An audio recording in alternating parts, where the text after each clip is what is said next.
one of the many things that broke my heart about David Ortiz's retirement, being a Red Sox fan, is it was one of my all-time favorite Weekend Update characters, yours.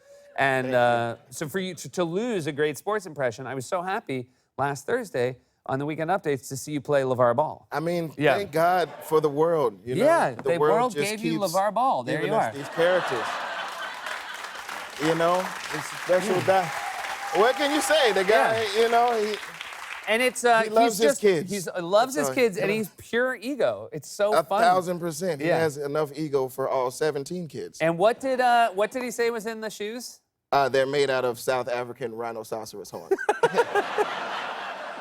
Pure rhinoceros. The great thing about watching it was when you said rhinoceros, I immediately wanted you to say it like 10 more times in the sketch. For sure. And I wish we think you could've came built it pretty in. close. I mean, I was lucky for it to get on, in my opinion, because they had such a great lineup with the Trump boys and then Bill calling in and Leslie on too.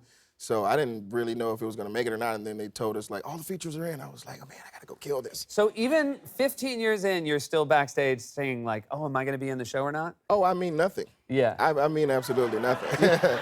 15 years, it doesn't matter because, like, it's all about, you know, a live show for that week. You know what I mean? Do you, at least now, 15 years in, had it not been in, would you have been crushed, or would you have just said, oh, that's okay?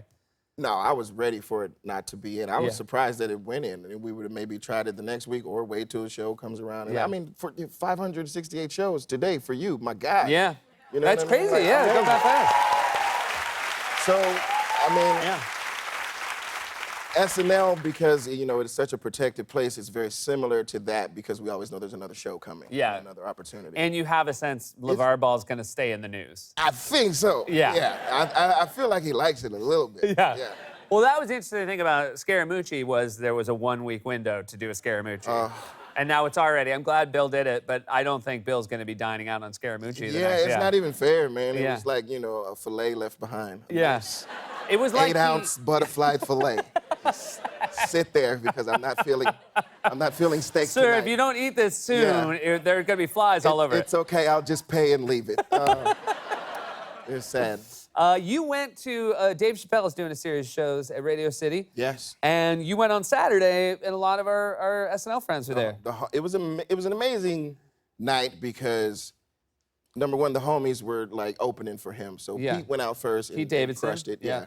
And then Colin went out, Colin Jost, for everyone. And he did his thing. And then Che went out, Michael Che, like a rock star, because, you know, he's New York homegrown, so they really gave it up. And then Leslie came out and just, like, tore the roof off. Yeah. Leslie is currently leaving no roofs on buildings. No. Yeah. It was just funny to hear the people around me like, yes, work, Leslie, work. It's like, oh, okay. Let's see who's in the house tonight. And then they reset for like 15 minutes or 20 minutes, and you're thinking that it's just like the typical comedy show or comedy evening or whatever. And then Dave Chappelle just came out like a freaking rock star. Oh, that's amazing. Like from out of the floor, like the smoke, the lights, the old school, like Have you arch ever of come out of a lights and floor? all I'm of realizing that. I've never come out of a floor. It is, you know, my own personal, but nobody's been there to watch. I actually do it every morning. That's how I get up and I present myself to my house. But he just came out like a star and then immediately started like tearing Trump's butthole out. It was awesome. Well, it's been interesting to read awesome. about it because It was that day. Yeah. It was that day that all that Charlottesville Charlottesville was going on. And then, you know, of course he felt like the burden because when he was on SNL and he hosted last, like it was right after Trump got elected. Yeah, It that was like week. America give him a chance, and he was like, man, F that. Yeah. I was like, yeah, man, I feel you. It's crazy times. Well, I'm so excited for next Thursday. I'm so excited for the season premiere. Yeah, man, and it's going down. such a pleasure to have you here as September always, 30th. buddy. Thank you, as usual. Kenan Thompson.